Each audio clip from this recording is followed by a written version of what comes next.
학자들이 앞으로는 애를 몇 살에 낳는 게 가장 합리적이냐면은 70살에 낳는 게 가장 합리적이라는 거예요. 70살에 애를 낳는 게.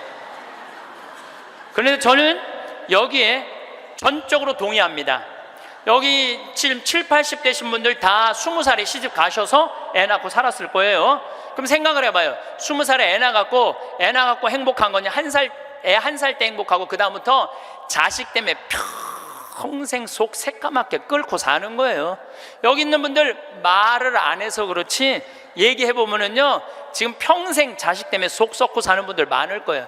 생각을 해보라면 내가 100살까지 살면은 20살서부터 100살까지 80년 동안 자식 때문에 속 썩고 사는 게 나아요? 아니면은 늙음하게 70에 나가고 한 30년 보다가 죽는 게 나아요? 어느 게 나아요? 어느 게 나아요? 늙음하게 자식 보다가 죽는 게 훨씬 나은 거예요. 저는 그래서 70에 애 낳는 게 좋다고 생각이 들어요. 70에 애 낳는 게.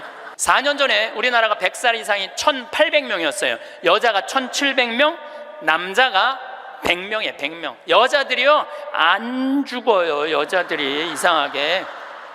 그런데 작년에 우리나라가 100살 이상이 몇 명이냐면은 15,000명이에요. 15,000명. 이제는 제가 보기엔 총알같이 이제 100살 이상이 50만 명, 100만 명 시대도 온다는 거예요. 100살 이상이. 근데 80살까지는 괜찮아요. 오래는 데도 있고 갈 때도 있고. 근데 80살이 넘으면은 갈 데도 없고 올 데도 없어요. 80살이 넘으면은. 그러니까 80살 넘는 분들 대부분은 어떻게 사느냐 하면은 뒷방에 앉아갖고 하루 종일 앉아있는 거예요. 뒷방에 앉아갖고. 그럼 뒷방에 하루 종일 앉아있는 분들 웃을 것 같아? 안 웃을 것 같아요? 안 웃어요. 웃을 일이 있어요? 혼자 하하하 하고 뭐 방에서 뭐하고 그렇게 웃어요? 안 웃어요. 그러니까 하루 종일 한 번도 안 웃는 건 문제도 아니야. 일주일 내내 한 번도 안 웃어. 일주일 내내 한 번도 안 웃는 건 문제도 아니야. 80살에서부터 90살까지 10년 동안 한 번도 안 웃고 사는 할머니들 많아요. 그런 할머니들은 90살 때 보면 얼굴이 어떤 줄 알아요? 이러고 산다니까. 그러면은 80살 넘어서서 웃고 살려면 어떻게 해야 되느냐? 해만 뜨면 집을 나가야 돼요. 해만 뜨면 집을 나가야 돼요. 해만 뜨면 집을 나가서 경복궁을 가든 덕수궁을 가든 창덕궁을 가든 온양온천을 가든 파리를 가든 뉴욕을 가든 이스라엘을 가든 돌아다녀야 돼. 이렇게 돌아다닐 수 있을 때까지 돌아다니는 할머니들은 죽을 때 어떻게 죽는지 알아요? 지쳐서 죽는다니까. 지쳐서. 95살 때쯤에 나는 힘들어서 도저히 못 살겠다 그래갖고 지쳐서 죽는다니까. 죽을 땐 지쳐서 죽어야 돼요. 근데 어떤 분이 자기도 미치냐 자식도 미치게 하는 분이 어떤 분이냐면은 80살에서부터 90살까지 돈 쓰는 거 무서워갖고 한 번도 바깥에 안 나가는 사람들.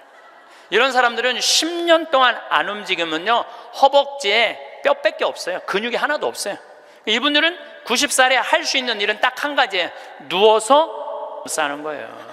90살에 싸기 시작하면요 삶의 질은 완전히 바닥으로 떨어지는 거예요. 본인도 힘들고 치는 자식들도 힘든 거예요. 생각을 해봐요. 여러분들 90살이 싸는 똥이랑 1살이 싸는 똥이 같아? 이건 달라요. 1살이 싸는 똥은 향이라도 나지. 향이라도 나요. 90살이 싸는 똥은 서로 못 견디는 거예요. 여러분들이 자식한테 줄 수 있는 최고의 선물은 뭔 줄 아세요? 내 발로 마지막까지 화장실 가 주는 게 자식한테 줄 수 있는 마지막 선물이에요. 그러려면 어떻게 해야 돼? 나가야 돼.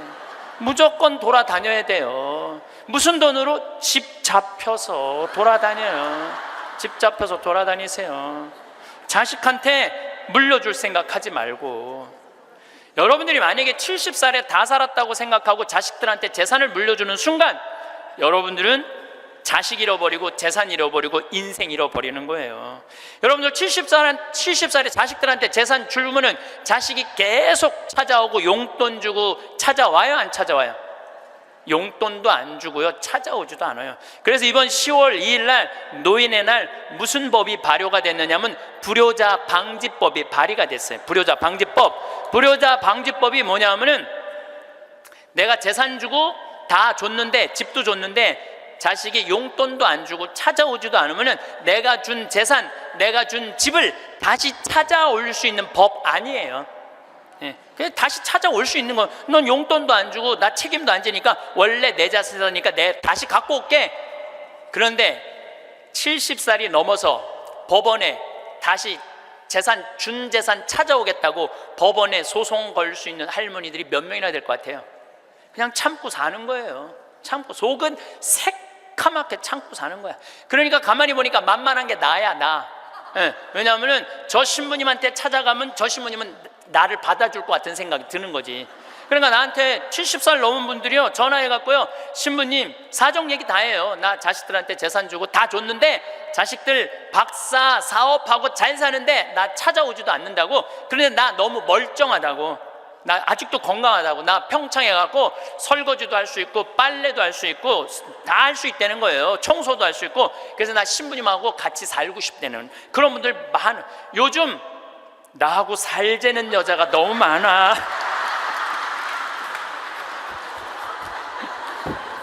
일년에 500명도 더 되는 것 같아. 그래서 제가 그 편지들을요, 지금은 다 모아놔요. 왜 모아놓냐면 그 내용이 기가 막혀요. 내용이, 내가 신부님 자식을 어떻게 키워서 어떻게 성공시키고 어떻게 재산을 물려줬는데 나한테 이럴 수가 있느냐고 그렇게 구구절절 편지 쓰는 분이 많아요.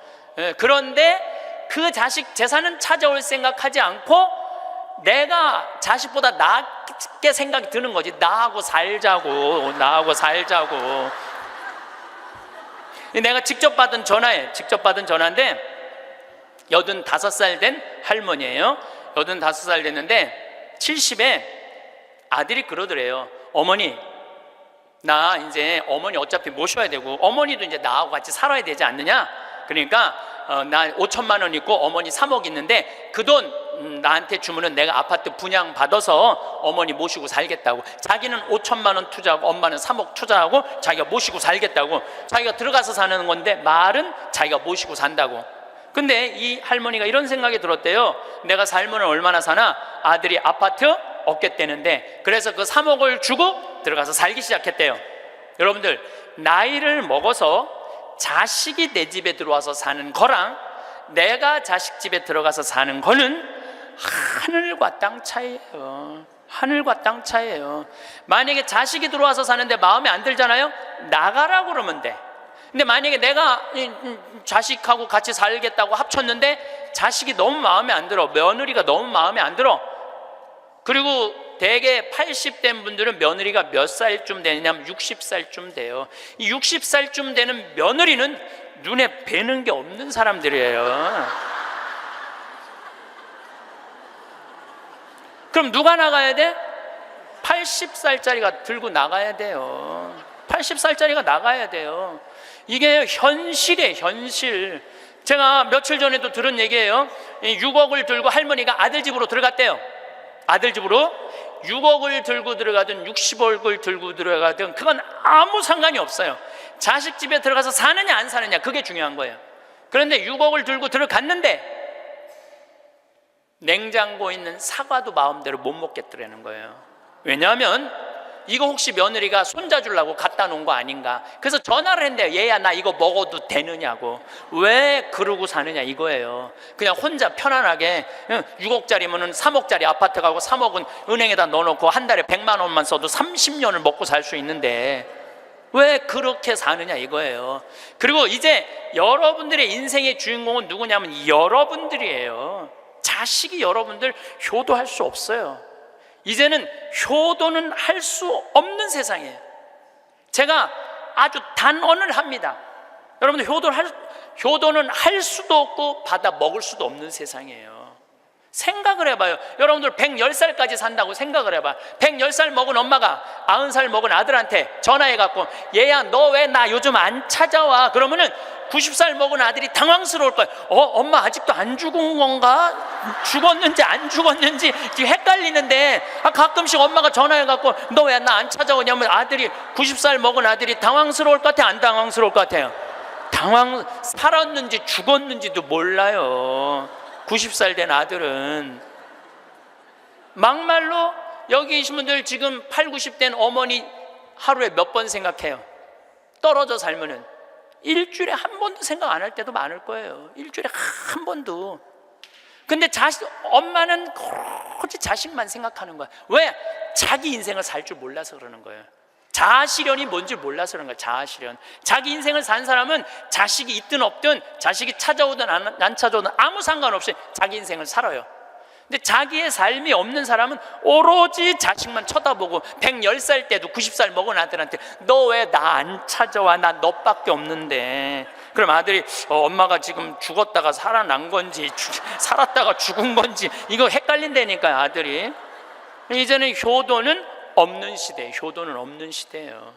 그러니까 이제 85된 분이 70살 때 들어가서 아들하고 살기 시작했대요. 근데 75이 돼도 안 죽고 80이 돼도 안 죽더래. 근데 나이를 먹으면 먹을수록 여러분들 돈이 더 필요해요. 돈이 더 필요해. 나이를 먹으면 먹을수록. 그래갖고 83살에 아들한테 500만 원만 달라고 그랬대요. 왜냐하면 3억을 줬으니까 500만 원을 달라고 그럴 자격이 있는 거죠. 근데 그때부터 아들이 2년 동안 말을 안 하더래요. 말을 안 하더래요. 저는 아들 편이에요. 생각을 해봐요. 여러분들, 이 아들은 엄마하고만 살아요? 60살 된 며느리하고 사는 거예요.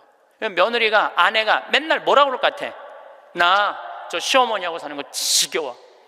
당신 택해. 엄마야 나야. 맨날 그래도 모시고 살아야지 어떻게 지금 어머니 어딜 가라고 그런다고 맨날 이렇게 달래는 와중에 그런 상황도 모르고 500만 원 내놓으라 그러니까 이 아들이 엄마 쳐다보기가 싫은 거예요. 2년 동안 말을 안 하더래요. 2년 동안. 여러분들 한 집에 사는데 아들이 2년 동안 나 사람 취급 안 하고 말 안 하면 그 집에서 살고 싶겠어요? 살고 싶지 않죠. 그러니까 나이를 먹으면 또 어떤 문제가 있냐면 안 보이죠? 안 들리죠? 기억력 까무락까무락거리죠? 여기 아프죠? 저기 아프죠? 그러면 그 입에서 나 행복하다, 나 기쁘다 이런 말 나올 것 같아요? 아이고 지겨워, 아이고 사는 거 힘들어 죽겠어, 차라리 죽는 게 나, 맨날 이 말 할 것 같아요. 좋은 소리도 여러 번 들으면 짜증나는데 지겹다, 죽겠다, 섭섭하다는 소리 10년 이상 들으면요 정말로 힘든 거예요. 그러니까 2년 동안 말 안 하는 거야. 이 할머니도 그 집에서 사는 게 너무 자존심이 상하는 거야. 그러니까 나한테 전화해갖고 신부님 생태마을 방 하나 달래는 거야. 와서 살겠다는 거야. 나 아직도 건강하다 이거예요. 85살이 그것도 알몸으로 와서 나하고 산다는 거야. 알몸으로. 아니 내가 20살이 나하고 와서 산다고 그래도 살까 말까 고민을 지금 해야 될 판국인데 85이 아들한테 3억 다 주고 나한테 와서 알몸으로 살겠다고. 할머니, 우리 생태마을은 피정집입니다. 그래서 할머니 드릴 방이 없습니다. 아니 내가 그 방 많은 거 아는데 왜 방이 그 많은 방이 비느냐 이거예요. 내놓으라는 거예요. 아니, 할머니 죄송하다고 우리는 피정집이라 내년 지금 10월 달까지 지금 실질적으로 거의 예약이 끝났어요. 할머니 드릴 방이 없어. 죄송해요. 그러니까 아니 방송 보면 우리 노인들 마음을 가장 잘 아는 분이 신부님인데 막상 통화해 보니까 보는 거하고 다르다 이거예요. 방송 보는 거하고. 그러면서 이 할머니가 마지막 전화기를 내려놓으면서 나한테 한 방을 먹이더라고. 뭐라고 그러냐면은 전화 막상 해보니까 신부님이나 내 아들이나 다를 바 하나도 없다고, 똑같다고 전화 끊는 거예요. 그러니까 이 할머니는 정말로 어디다 마음 둘 데가 단 한 군데도 없죠. 만약에 이 할머니가 3억을 그대로 가지고 있었다면 그 서름 안 받았을 거예요. 그 서름 안 받고 그냥 자기 인생 사는 거예요. 아들은 아들 인생 사는 거고, 그럼 서로 섭섭할 것도 없어. 원수 될 것도 없어요. 근데 뭐가 원수가 되는 줄 알아요? 줄 거 다 주고 원수가 된다니까. 줄 거 다 주고 해줄 도리 다 해고도 원수가 된다니까. 그러니까 자식한테 돈을 주는 게 아니에요. 주지 마세요. 이제 뭐하러 주세요, 자신을. 울산에서 한 할아버지가 전화를 했어요, 경찰서에. 작년에 신문에서 제가 읽은 내용이에요. 나 경찰한테 이렇게 얘기한 거, 두유 2개로 10일을 버텼다. 두유 2개로. 난 지금 죽을 것 같다. 나를 좀 살려줘라. 그래서 경찰이 가서 문을 따보니까 할아버지가 뼈밖에 안 남은 거야. 10일 동안 두유 2개로 먹었으니 뭐가, 물 10일 먹은 거하고 똑같잖아요. 그래갖고 이 할아버지 뭐 누구 돌볼 사람 없나 했더니 할머니가 1년 전에 돌아가신 거야. 여기 우리 할아버지들 많이 와서 앉아 계신데, 여러분들 오늘 강의 다 까먹어도 좋아. 정말로 다 까먹어. 이것만 안 까먹으면 돼요. 여러분들은 무슨 일이 있어도 할머니보다 하루 먼저 죽어야 돼. 무슨 일이 있어도 누구보다 먼저 죽어? 할머니 죽으려고 그러면 너 죽지 마. 나 죽기 전에 죽지 마. 그리고 먼저 죽어야 돼요. 그러니까 여기 효자 열보다요 악처 하나가 낫다니까요. 효자가 하루 종일 같이 있어줘요? 같이 잠자줘요? 못하는 거예요. 악처가 같이 밥 먹어주고 같이 있는 거예요. 그러니까 여기 오늘 할아버지들은 제발 할머니들 가슴 아픈 일 하지 마세요. 그냥 마누라가 시키는 대로 하고 사세요. 머리 깎으라 그러면 가서 머리 깎고, 목욕하라면 목욕하고, 내복 추우니까 내복 입으라면 내복 입고, 내복 벗으라면 벗고, 시키는 대로 하고 사세요. 시키는 대로. 근데 이 할머니가 1년 전에 돌아가신 거예요. 어떤 금술 좋은 할머니하고 할아버지하고 한 집에 살았어요. 근데 그날 오후 따라 할머니하고 할아버지하고 목욕을 깨끗하게 했어, 둘이서. 그리고 저녁을 맛있게 차려 먹었어. 그리고 저녁에 침대에 누웠는데 할머니가 옛날 생각이 나는 거야. 할아버지를 툭툭 치면서, 여보 영감, 이렇게 깨끗이 씻고 맛있게 먹고 이렇게 침대에 누우니까 우리 신혼 생각난다. 당신 생각나? 신혼 때 당신 이렇게 냉랭하지 않았어. 당신 신혼 때 잘 때 내 손 꼭 잡아주던 거 생각나 안 나? 딱 그런 거예요. 할아버지 가만히 생각해보니까 손을 잡아줘야 될 것 같은 거야. 그래서 할머니 손을 싹 잡았어요. 그랬더니 할머니가, 여보 영감, 당신이 내 손 잡아주니까 너무 행복하다. 근데 당신 생각나? 당신 신혼 때 이렇게 내 손 잡는 걸로 끝내지 않았어. 당신 잘 때마다 꼭 내버려 뽀뽀해 주던 거 생각나 안 나? 딱 그런 거예요. 생각해보니까 뽀뽀도 해줘야 될 것 같은 거야. 그래서 할아버지가 할머니 손을 쫙 잡은 상태에서 고개를 돌려서 뽀뽀를 쭉 해줬어요. 근데 할머니가 너무 여보 영감, 당신이 내버려 뽀뽀해 주니까 나 세댁된 기분이야. 너무 행복하다. 여보 영감 너무 고마워. 근데 여보 영감, 당신 생각나? 당신 신혼 때 내버려 뽀뽀하는 걸로 끝내지 않았어. 당신 그 이루 내기 잘근잘근 해주던 거 생각나 안 나? 딱 그런 거예요. 그랬더니 그때서 할아버지가 얼굴이 울그락불그락 하면서 확 이불을 내던지고 나가버린 거예요. 그래갖고 할머니가, 여보 영감 어디가? 문 열고 나가는 할아버지한테. 그랬더니 할아버지가 딱 문지방에 서서 할머니를 딱 째려보고 이렇게 말을 했어요. 기다려, 이빨 갖고 올 테니까. 딱 그랬다는 거 아니에요. 이제 여러분들 노인들은요 부부밖에 없어요. 정말 부부가 귀하게 여겨야 되는 거예요. 그런데 이 할머니가 1년 전에 돌아가신 거예요. 딸은 하나 있는데 교통사고 나고 인사불성이 된 거예요. 딸은 인사불성이 된 거예요. 누구 돌볼 사람 없나 했더니 이 할아버지 3층짜리 빌딩을 갖고 있었던 할아버지야. 3층짜리 빌딩을 갖고 있고 그 옆에 4평을 달아서 거기서 폐지를 모으고 살았던 거예요. 거기서 월세도 나오는데, 이 할아버지는 버는 법은 배웠는데 쓰는 법을 못 배운 할아버지예요. 쓰는 법을 못 배운 할아버지. 여기 계신 분들도 많습니다. 많아요. 정말로 개처럼 벌어서 짐승같이 써야 되는데 개처럼 벌어서 개처럼 쓰는 사람들 많아요. 제대로 돈의 가치답게 쓰지 못한 분들 너무너무 많아요. 많은 경우 여러분들 폐지 줍고 다니는 분들 많죠. 할머니 할아버지 그런 분들 중에 대개 자식들한테 몇 천만 원 몇 억씩 다 주고 자기는 폐지 줍고 다니는 사람들 많아요. 실질적으로 그러시지 마세요.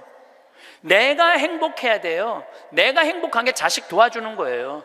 그래서 제가 여러분들한테 보너스 하나 꼭 하시라고, 돈 안 들고도 할 수 있는 보너스, 내년 뭐 나중에 얘기지만은 내년 3월 25일부터 4월 20일 사이에 여기 해화동 서울대학병원에 가세요. 서울대학병원에 가면은 그 꼭대기 층에 식당이 하나 있어요. 그 식당에 가서 비싼 거 시키지 마세요. 쟁반짜장도 팔더라고요. 그럼 3명이 갖고 쟁반짜장 15,000원짜리 시키면은 셋이서 충분히 먹어. 거기서 한 11시 반쯤에 가세요. 괜히 12시 막 그 의사들 막 직원들 올라올 때 그때 가서 먹지 말고 미리 한 11시 반쯤에 가서 거기 가서 쟁반짜장을 드세요. 왜 거기서 쟁반짜장을 먹으라고 말씀드리느냐 하면은 거기서 보이는 경치가 경복궁, 창덕궁, 창경궁, 비원, 청와대까지 다 보이는데 막 새순이 막 돋아날 때 그 경치가요 너무 멋있어요. 나도 서울대병원에 이제 1년에 한 번씩 강의를 가는데 거기서 식사 대접을 받았는데 거기서 밥을 먹는데 이렇게 내려다 보니까요 조선 27대 왕 부럽지 않더라고요. 거기서 아니 어떤 왕이 거기서 내려다보고 왕궁을 내려다보고 밥을 먹는 사람이 어디 있어. 꼭 기억하셨다가 내년에는 돈 드는 게 아니야. 그냥 전철 타고 가서 그냥 들고 올라가서 몸빼바지 입지 말고 그날은 좀 럭셔리하게 입고, 그날은 좀 럭셔리하게 입고 내려다 보세요. 얼마나 아름다운가. 조선의 왕궁이 얼마나 멋있는가. 돈 안 들고도 볼 수 있는가. 정말 그런 데가 없어 세상에. 그런 데 가세요. 그리고 우리나라는 그렇게 멋있는 데가 너무 많아요. 너무 많아요. 돈 많이 안 들고도 하루에 그저 5,000원, 10,000원만 들고 여기 춘천 막 벚꽃 필 때 전철 타고 춘천만 갔다 와도 얼마나 멋있어요. 나중에 하지 말고 제발 무슨 돈으로 집 잡혀서 나중에 하지 말고 제발 그렇게 좀 다녀오세요. 저는 이번에 남이섬을 2번을 갔다 왔어요. 남이섬을 2번을 갔다 왔는데 정말 멋있더라고요. 여러분들 내년 봄에 남이섬은 도시락 싸갖고 가도 되더라고. 도시락 이렇게 싸서 뭐 김밥 이렇게 싸갖고 마음 맞는 친구들이랑 갔다가 오세요. 매일 그렇게 다니세요. 그렇게 다녀봤자 하루에 뭐 5,000원, 10,000원밖에 안 돼. 신부님 그렇게 다 썼는데 그때도 안 죽으면 어떻게 해요? 걱정하지 마세요. 돈 다 썼는데도 그때도 안 죽으면 국가에서 용돈 20만 2,600원 나온다. 걱정하지 마세요. 그거 받아 쓰면 되죠. 뭘 걱정을 해요. 빚만 안 지면 돼. 근데 빚지는 것도 가만히 보면 나이 먹어서 빚지는 것도 본인이 빚지는 게 아니에요. 다 욕심 때문에 빚지는 거야. 자식 때문에 빚지는 거야. 얼마 전에도 할머니 할아버지들이 뭐 어디 해갖고 뭐 1,700억인가 다 날린 사람들 사기만 안 당하면 돼요. 사기 당하는 이유도 여러분들이 다 욕심 때문에 당하는 거. 늙어서 무슨 투자를 해? 그냥 쓰다가 저기 또 돈 떨어지면 국가에서 하면 나오면 되지. 인터넷에 이런 모임도 있대요. 쓰죽해도 있대. 쓰죽해. 쓰다가 죽자. 이런 무슨 투자를 해. 괜히 쓸데없이 투자해갖고 돈 날리고 그러지 마시고 그냥 맛있는 거 먹고 경치 좋은 데 다니고 그렇게 쓰세요. 제가 10년 전에 53,000원 나올 때 여러분들한테 이렇게 얘기했어요. 앞으로 20만 원 받는 시대가 올 겁니다. 이제 20만 원 나왔죠? 제가 또 말씀드릴게요. 앞으로 10년 후에 여러분들 60만 원에서 70만 원 나와요. 왜? 우리나라하고 경제가 비슷한 나라들은 다 지금 노인연금이 60에서 70만 원 정도 다 나와요. 우리나라하고 경제가 비슷한 나라들은. 우리나라만 안 하고 있는 거예요. 우리나라만 노인들한테도 안 하고 경찰한테도 안 하고 뭐 청소하는 사람들 아주 돈 안 주는 거지. 이거 다 올라와야 돼. 그리고 지금 기업에 있는 돈들 다 내는 세금으로 뺏어갖고 그 돈 힘든 사람들한테 다 나눠줘야지 선진국으로 가요. 선진국으로 가는 길은 그 길밖에 없어요.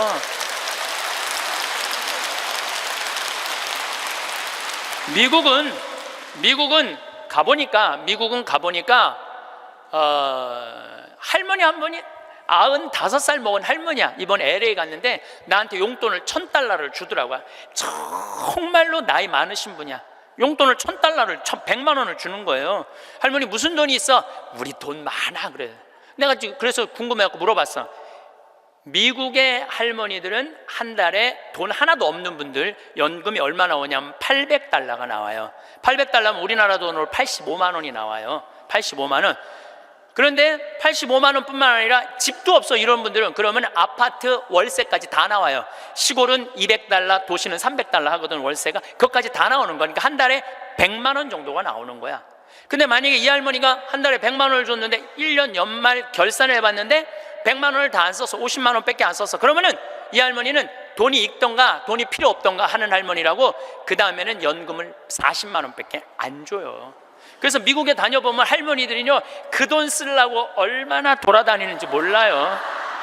그러니까 쓰죽해가 생기는 거야. 쓰다 죽자.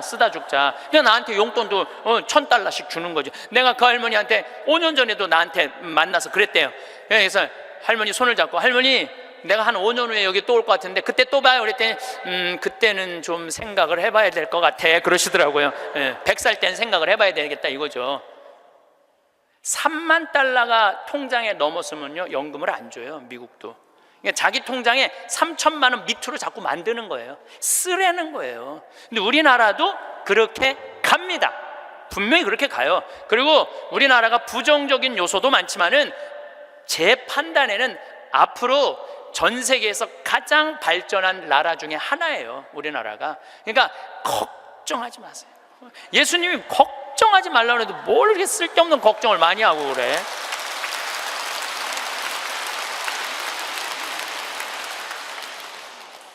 자식한테 재산 물려주지 마시고 여러분들 쓰고 싶은 거 다 쓰세요.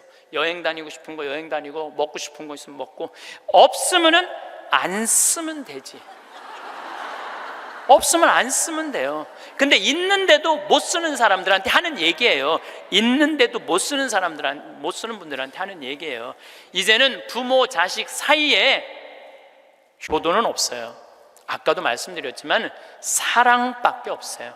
사랑만 남는 거예요. 부모 자식이 어렸을 때 얼마나 사랑했느냐 사랑하지 않느냐에 따라서 늙어서 자식이 찾아오느냐 찾아오지 않느냐가 결정되는 거예요.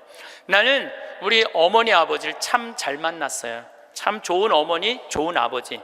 그 중에 어머니보다는 아버지를 잘 만난 것 같아요. 아버지를 뭐 어머니도 좋지만 아버지는 그거보다 훨씬 좋아요. 훨씬. 난 어렸을 때 아버지하고 매일 미꾸라지 잡으러 다니고 메뚜기 잡으러 다니고 도토리 밤 주스러 다녔던 기억이 참 많아요. 그리고 시험만 우리는 시험 못 봤다고 혼났던 적이 한 번도 없어. 그런데 어쨌든 시험만 끝나면 아버지가 짜장면을 사서 초등학교 때 우리는 항상 나는 한 달에 한 번은 아버지하고 짜장면을 먹으러 갔어요. 내가 2년 전에 우리 형이 둘이거든요. 형들한테 이제 무슨 같이 놀면서 나 어렸을 때 아버지가 시험 끝나면 꼭 짜장면을 사줬어. 나 막내라 그렇게 사줬던 것 같아. 그랬더니 형들이 그러는 거예요. 너도 먹었냐? 우리도 시험 끝나면 꼭 먹었는데? 그러더라고요. 생각해보니까 열받더라고요. 나는 한 달에 한 번 먹고 아버지는 한 달에 3번씩이나 먹었던가 생각을 해보니까. 그러니까 어렸을 때 미꾸라지도 어떻게 잡았느냐면은 논에 보면 웅덩이 있죠 옆에 거기 물 다 퍼내 아버지하고 바가지로 다 퍼내면 그 진흙 안에 미꾸라지 많어. 그럼 그거 딱 잡아다 그 잡는 그 느낌이 얼마나 좋은지 몰라요. 미꾸라지가 진흙을 딱 잡으면은 미꾸라지가 꾸물쭉꾸물쭉하고 막 생기는 거 있잖아요. 우렁도 있고 참 행복한 시절 보냈어요. 그러니까 이제 아버지를 생각하면은 참 마음이 따뜻해요. 아버지를 생각하면. 근데 중학교 3학년 때 내가 옥상에서 밤에 담배를 피고 있는데 어험 소리가 들리더라고. 어험 소리가. 고개를 돌려보니까 아버지 뒷모습이야. 아버지가 피는 걸 보고 내려가신 거예요. 너무 미안하더라고요. 왜냐하면 나는 손찌검 한번 하신 적 없는 아버지인데 그 좋은 아버지한테 피는 모습을 중학교 3학년 아들이 보였으니 얼마나 미안해요. 그냥 아버지 쳐다보기가 정말로 얼굴을 두를 수가 없었어요.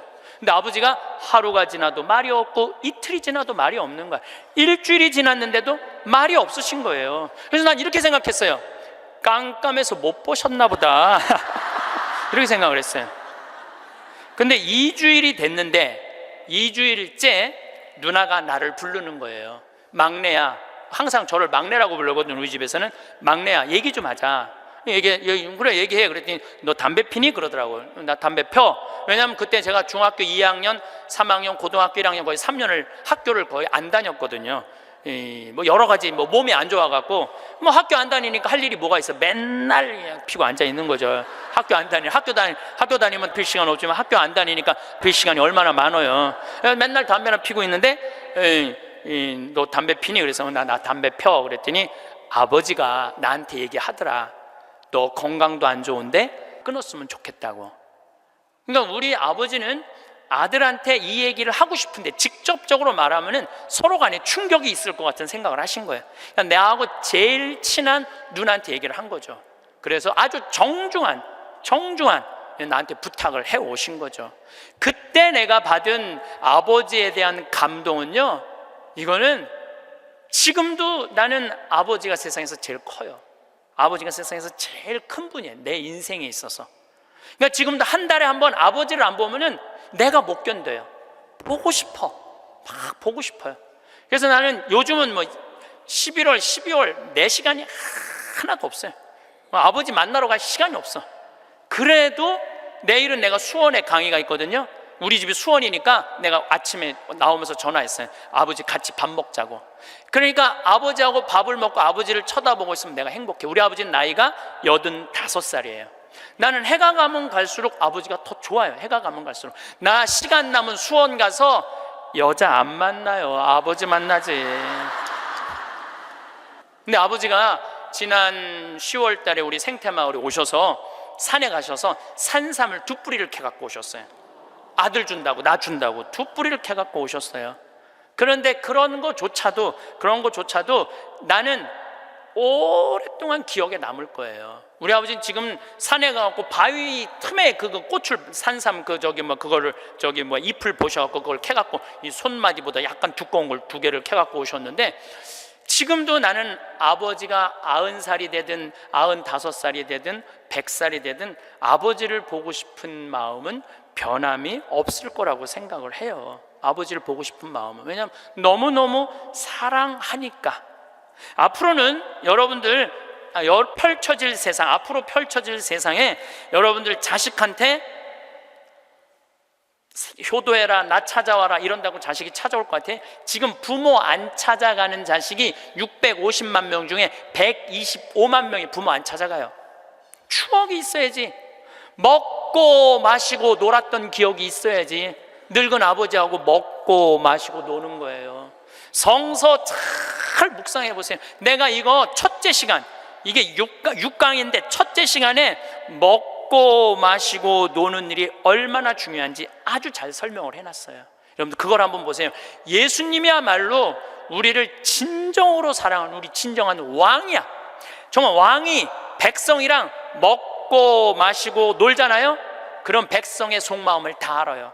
백성을 위로할 수 있는 거예요. 그러니까 우리의 왕이야말로, 요즘 대림절 지내시죠? 우리의 왕이야말로 진정한 왕이에요. 우리랑 먹고 마시고 노니까. 왕이 나하고 먹고 마시고 놀면 여러분 가슴 설레지 않아요? 우리나라 지금 대통령이 백성들하고 여러분들하고 매일 먹고 마시고 놀면서 여러분들 속사정 이해해 준다 그러면은 그 대통령한테 목숨 바칠 것 같아, 안 바칠 것 같아? 대통령이 나하고 지금 청와대에서 와갖고 여러분들하고 여기 명동에서 같이 매일 먹고 마시고 놀면 목숨 바칠 것 같아, 안 바칠 것 같아요? 바치죠? 예수님한테 왜 여러분 예수님한테 목숨 바치는 분들이죠? 우리의 임금이야말로 진정한 킹 오브 킹, 왕 중의 왕이다. 저는 요즘 이 먹고 마시고 노는 거 묵상하면서 예수님을 더 사랑하게 됐어요. 참 좋으신 분이에요. 해리 리버맨이라는 할아버지가 있어요. 이 할아버지는 나이가 몇 살이냐면은 104살에 돌아가셨어요. 미국, 원래는 유태인이야.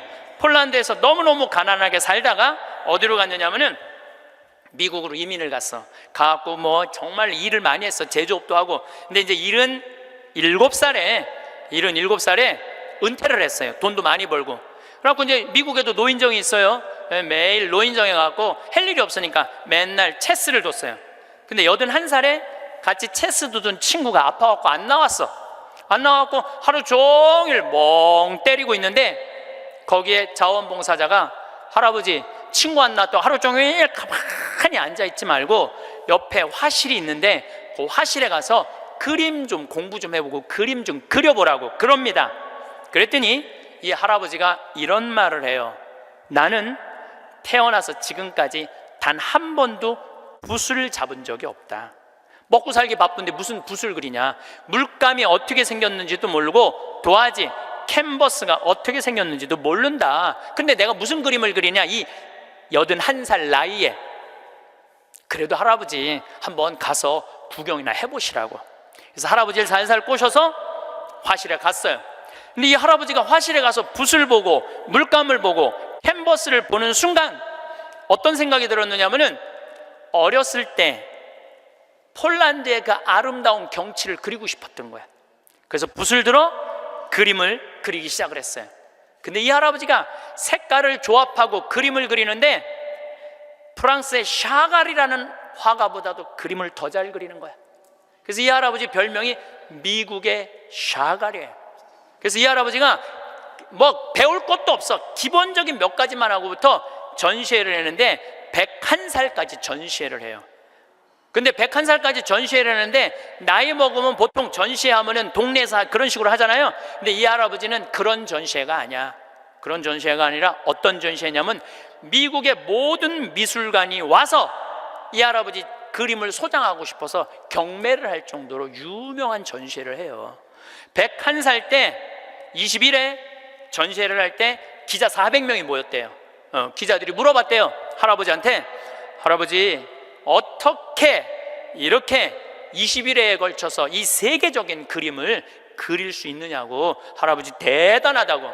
그랬더니 이 해리 리버맨이라는 할아버지가 이런 말을 해요. 나는 내 그림이 유명한지 안 유명한지 난 잘 모르겠다. 근데 나는 81살부터 101살까지 내 인생은 가장 찬란하고 가장 행복했다. 내가 이렇게 그림을 그리면서 내 101살까지 살 수 있었던 것은 내 인생의 최대의 축복이다. 그리고 이 할아버지는 104살에 세상을 떠나세요. 여기 계신 모든 분들 지금 안에 재능이 있을 것 같아요? 없을 것 같아요? 재능이 있어요. 지금 60, 70, 80 되신 분들도 재능이 다 있으세요. 오늘 아침에 잠깐 보니까 할머니들이 시집도 냈던데 이 한글 배워갖고 시집도 냈어요. 그런데 참 내가 보기에는 그분들 대단한 분들이에요. 뭔가를 나이를 먹어도 77살에 시금치네라는 시를 썼는데 참 멋있더라고요. 여기 계신 여러분들도 지금 안에 다 있어요. 다 있으니까 난 다 살았다, 죽을 날만 기다린다, 제발 이러지 마세요. 또 나중에 할 생각도 하지 말고 언제 해? 지금 하세요. 지금 책도 사서 읽고 글도 쓰고. 저는 문인 등단하고 이번엔 펜팔 회원이 됐어요. 글 쓰는 펜팔 회원이 됐어요. 너무너무 재밌어요. 글 쓴다는 게. 그 펜팔, 내 국제 펜팔 회원이 된 이유는 그 펜팔 회에는 되게 노벨상 받은 사람을 초대해서 강의를 들어요. 그런 강의를 듣고 싶어서 내가 회원 거기 심사해 해갖고 통과가 돼갖고 했는데 정말 저도 나이를 먹었고 글 공부를 하면서 하루하루가 너무너무 신이 나는 거예요. 여러분들도 사는 것처럼 사세요. 제발 자식들한테 전화하고 그러지 말고, 그것도 110살에 전화해갖고 너 왜 나 안 찾아오냐 이러지 마시고 여러분들의 인생을 사시기를 바라겠습니다. 이 기도는 동아일보에 어느 95살 되신 분의 회한을 적은 내용입니다. 어느 95세의 어른의 수기. 나는 젊었을 때 정말 열심히 일했습니다. 그 결과 나는 실력을 인정받았고 존경을 받았습니다. 그 덕에 65세 때 당당한 은퇴를 할 수 있었죠. 그런 내가 30년 후인 95살 생일 때 얼마나 후회의 눈물을 흘렸는지 모릅니다. 내 65년의 생애는 자랑스럽고 떳떳했지만 이후 30년의 삶은 부끄럽고 후회되고 비통한 삶이었습니다. 나는 퇴직 후 이제 다 살았다. 남은 인생은 그냥 덤이다. 라는 생각으로 그저 고통 없이 죽기만을 기다렸습니다. 덧없고 희망이 없는 삶. 그런 삶을 무려 30년이나 살았습니다. 30년의 시간은 지금 내 나이 95세로 보면 3분의 1에 해당하는 기나긴 시간입니다. 만일 내가 퇴직할 때 앞으로 30년을 더 살 수 있다고 생각했다면 난 정말 그렇게 살지는 않았을 것입니다. 그때 나 스스로가 늙었다고, 뭔가를 시작하기에는 늦었다고 생각했던 것이 큰 잘못이었습니다. 나는 지금 95살이지만 정신이 또렷합니다. 앞으로 10년, 20년을 더 살지 모릅니다. 이제 나는 하고 싶었던 어학 공부를 시작하려 합니다. 그 이유는 단 한 가지. 10년 후에 맞이하게 될 105번째 생일날, 95살 때 왜 아무것도 시작하지 않았는지 후회하지 않기 위해서입니다.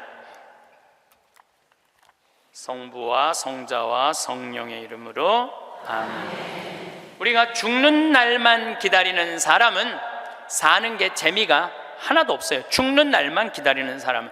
이분은 65살에 은퇴하고 나는 죽는 날을 이제 죽을 거야. 그리고 몇 년 동안 죽는 날을 기다렸느냐면 30년 동안 죽는 날을 기다린 거야. 95살까지. 그러니까 30년 동안 돌아보니까 그 30년이 너무나 멀쩡했거든. 그 너무 아까워. 30년이. 내가 죽는 날만 기다리지 말고 65살서부터 95살 때까지 정말로 먹고 마시고 놀았다면 얼마나 행복했겠어요. 근데 이분은 그러지 못했던 거예요. 늘 드리는 말씀이지만 이제 60 되신 분들은 100살까지 삽니다. 60 되신 분들은 40년 남았어요. 50 되신 분들은 110살 삽니다. 내가 51인데 내가 몇 년 남았느냐면 59년 남았어요. 내가 59년. 이제까지 산 것도 아니에요. 40살들은 120살까지 살 겁니다. 마침 기도로 제가 자식들하고도 가장 중요한 건 사랑입니다.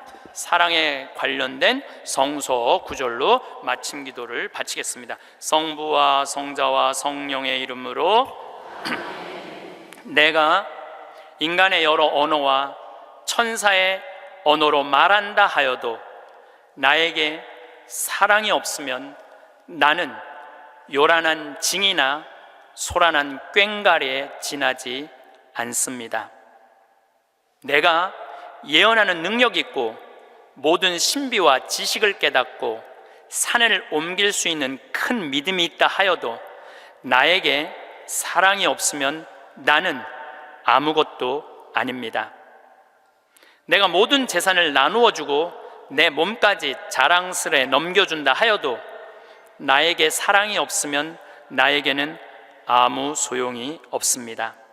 사랑은 참고 기다립니다.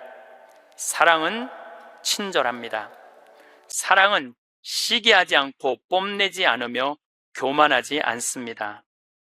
사랑은 무례하지 않고 자기 이익을 추구하지 않으며 성을 내지 않고 앙심을 품지 않습니다. 사랑은 모든 것을 덮어주고 모든 것을 믿으며 모든 것을 바라고 모든 것을 견디어 냅니다.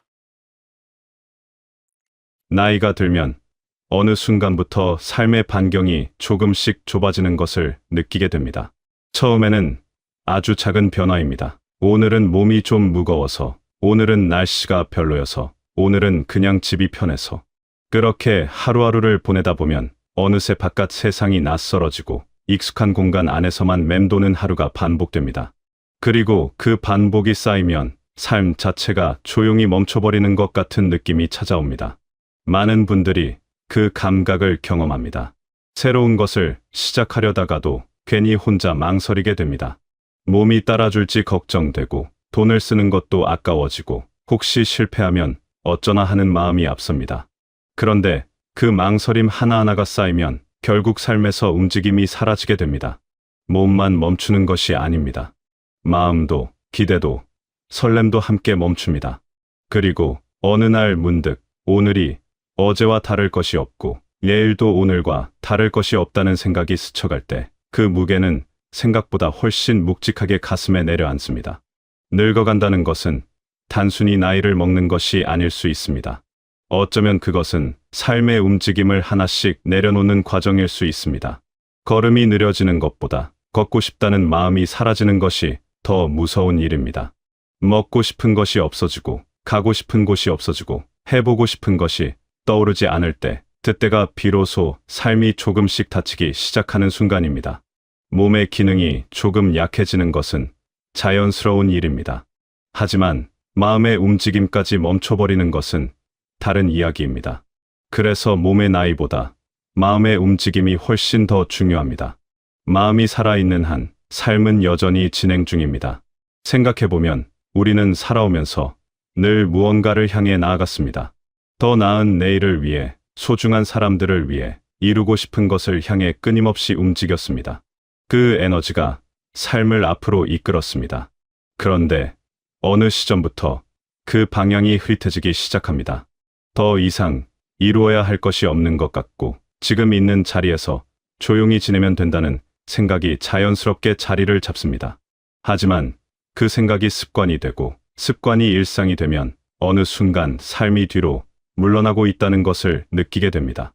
나아가는 것을 멈춘 삶은 서서히 멈추기 시작합니다. 삶의 질이 어디에서 오는지 생각해보면 그 답은 생각보다 단순한 곳에 있습니다. 걷고 싶은 길을 걸을 수 있는 것, 먹고 싶은 것을 스스로 찾아갈 수 있는 것, 하고 싶은 일을 누군가의 도움 없이 혼자 해낼 수 있는 것. 이런 작은 자유들이 모여서 사람답게 사는 삶을 만들어냅니다. 사람답게 산다는 것은 결국 스스로 움직일 수 있는 자유를 끝까지 잃지 않는 것과 깊이 연결되어 있습니다. 그래서 건강은 오래 사는 문제가 아닙니다. 마지막까지 내 삶을 내가 선택할 수 있느냐의 문제입니다. 어떤 하루를 보낼지, 어디를 걸을지, 무엇을 먹을지, 누구를 만날지를 스스로 결정할 수 있다는 것. 그 선택에 자유가 있는 한 삶은 존엄합니다. 반대로 아무리 오래 살아도 스스로 아무것도 결정하지 못하는 삶이라면 그것은 사는 것이 아니라 그저 시간을 버티는 것에 가깝습니다. 그러니 몸을 돌보는 일은 건강을 위한 것이기도 하지만 더 깊이 보면 내 삶의 주인으로 끝까지 서 있기 위한 일입니다. 몸을 돌본다는 것은 거창한 일이 아닙니다. 매일 조금씩 걷는 것, 규칙적으로 먹고 쉬는 것, 너무 오래 한자리에 가만히 있지 않는 것. 작고 꾸준한 습관들이 몸을 지킵니다. 그리고 그 몸이 일상의 자유를 지킵니다. 거창한 운동이 아니어도 됩니다. 오늘 하루 평소보다 조금 더 걷는 것, 엘리베이터 대신 계단을 한 층만 올라가는 것, 그런 작은 선택들이 모여 몸의 움직임을 유지시켜 줍니다. 그리고 그 움직임이 삶의 자유를 붙잡아 줍니다. 그런데 삶을 움직이게 하는 것은 몸만이 아닙니다. 돈이 삶의 반경을 결정하는 경우도 많습니다. 몸이 충분히 움직일 수 있어도, 마음이 어딘가로 향하고 있어도 지갑을 열지 못하면 결국 그 모든 것이 상상 속에서만 머물게 됩니다. 많은 분들이 이 부분에서 갈등을 느낍니다. 쓰고 싶지만 줄어드는 것이 겁나고, 즐기고 싶지만 나중을 생각하면 손이 잘 안 펴집니다. 그 마음을 충분히 이해합니다. 평생 아끼고 모아온 습관이 있기 때문입니다. 그리고 미래에 대한 불안은 나이가 들수록 더 커지기도 합니다. 혹시 아프면 어쩌나, 나중에 부족해지면 어쩌나 하는 걱정이 지갑보다 먼저 닥칩니다. 그런데 한 가지만 생각해보면 좋겠습니다. 돈은 불안을 달래기 위해 쌓아두는 것이 아닙니다. 돈은 삶의 경험과 기쁨을 넓히기 위해 존재합니다. 가장 중요한 것은 지금 이 순간입니다. 몸이 움직이고 마음이 살아있고 누군가와 웃을 수 있는 이 시간이 가장 가치 있는 때입니다. 그 시간을 지나치고 나면 아무리 많은 것이 남아 있어도 쓸 기회가 줄어들 수 있습니다. 돈을 아끼는 것이 나쁜 것이 아닙니다. 하지만 지나친 절약이 삶을 가두는 벽이 되어버린다면 그것은 더 이상 지혜로운 일이 아닙니다. 삶을 넓히는데 돈을 쓰는 것은 낭비가 아닙니다. 그것은 살아있는 동안 삶을 제대로 살아내는 선택입니다. 가고 싶었던 곳에 가고, 먹고 싶었던 것을 먹고, 배우고 싶었던 것을 배우는 일. 그 경험 하나하나가 삶을 더 두껍고 풍요롭게 만들어줍니다. 그리고 그 풍요로움은 통장 잔고가 아니라 마음속에 쌓이는 것입니다. 살아온 날들을 돌아볼 때 떠오르는 것은 얼마나 아꼈느냐가 아니라 얼마나 누렸느냐입니다. 몸이 움직일 수 있을 때는 마음도 함께 살아납니다. 어딘가를 향해 걷는 발걸음이 있고 무언가를 기대하는 마음이 있을 때 하루는 단순한 반복이 아니라 이야기가 있는 시간이 됩니다. 그래서 삶에는 언제나 새로운 즐거움이 필요합니다. 거창한 것이 아니어도 됩니다. 한 번도 가보지 않았던 동네를 걷는 것, 오랫동안 궁금했던 것을 배워보는 것, 취미로만 생각해두었던 무언가를 실제로 시작해보는 것. 그런 작은 시작들이 사람을 다시 살아있게 만듭니다. 무언가를 시작하기에 늦은 때란 없습니다. 이것은 단순한 위로의 말이 아닙니다. 실제로 그렇습니다. 처음 시작하는 설렘은 언제 경험해도 새롭고 처음 해내는 기쁨은 언제 느껴도 진합니다. 오히려 많은 경험과 여유로운 마음으로 시작하는 것들은 훨씬 깊이 스며들기도 합니다. 서두르지 않아도 되고 누구와 비교하지 않아도 됩니다. 오직 나 자신의 속도로 내가 원하는 방향으로 나아가면 됩니다. 그 자유로움 속에서 시작된 즐거움은 삶을 더 단단하고 따뜻하게 만들어줍니다. 삶이 무기력해지는 이유는 나이 때문이 아닙니다. 설레는 일이 사라졌기 때문입니다. 기대가 없는 아침은 무겁고 기다리는 것이 없는 하루는 쉽게 지나갑니다. 하지만 작은 기대 하나가 생기면 하루가 달라집니다. 이번 주말에 가볼 곳이 생기고 다음 달에 해볼 것이 생기고 언젠가 꼭 해보고 싶은 것이 마음속에 자리 잡는 순간 삶은 다시 앞을 향해 움직이기 시작합니다. 그러니 아직 남아있는 시간을 소진되어 가는 것으로 보지 않으면 좋겠습니다. 그것은 여전히 무언가를 시작할 수 있는 시간입니다. 설레는 일을 만들기 위해 특별한 준비가 필요한 것은 아닙니다. 오래전부터 마음속에만 담아두었던 것, 바빠서 미뤄왔던 것, 언젠가는 꼭 해보겠다고 생각했던 것들이 있을 것입니다. 그것을 지금 꺼내면 됩니다. 그림을 그려보고 싶었다면 지금 시작하면 됩니다. 어딘가를 여행하고 싶었다면 계획을 세우면 됩니다. 새로운 것을 배우고 싶었다면 등록하면 됩니다. 완성도나 결과보다 시작 자체가 중요합니다. 그 시작이 하루를 바꾸고 하루가 쌓여 삶을 바꿉니다. 평생을 살아오면서 여러분은 수많은 책임을 다해왔습니다. 가족을 위해, 일을 위해, 주변 사람들을 위해 자신보다 남을 먼저 생각하는 삶을 살아왔습니다. 그 헌신은 아름다운 것입니다. 하지만 이제는 조금 달라져도 됩니다. 남들의 기준보다 내가 편안한 것을 먼저 생각해도 됩니다. 타인의 시선보다 내 마음이 향하는 곳을 따라가도 됩니다. 누군가에게 인정받기 위해 사는 것이 아니라 내가 진심으로 좋아하는 것을 위해 사는 것. 그것이 지금 이 시간에 여러분에게 허락된 자유입니다. 사람들은 오랫동안 남의 눈을 의식하며 살아갑니다. 이렇게 하면 어떻게 볼까, 저렇게 하면 이상하게 보이지 않을까 하는 걱정이 많은 선택을 가로막습니다. 하지만 진정한 행복은 남들이 좋아하는 삶이 아니라 내가 편안한 삶에서 옵니다. 조용히 좋아하는 길을 걸을 수 있는 하루, 마음 편히 웃을 수 있는 시간, 내가 좋아하는 것을 하며 보내는 평범한 일상. 그것이 진짜 행복에 가깝습니다. 남들이 부러워하는 삶이 아니라 내가 편안한 삶.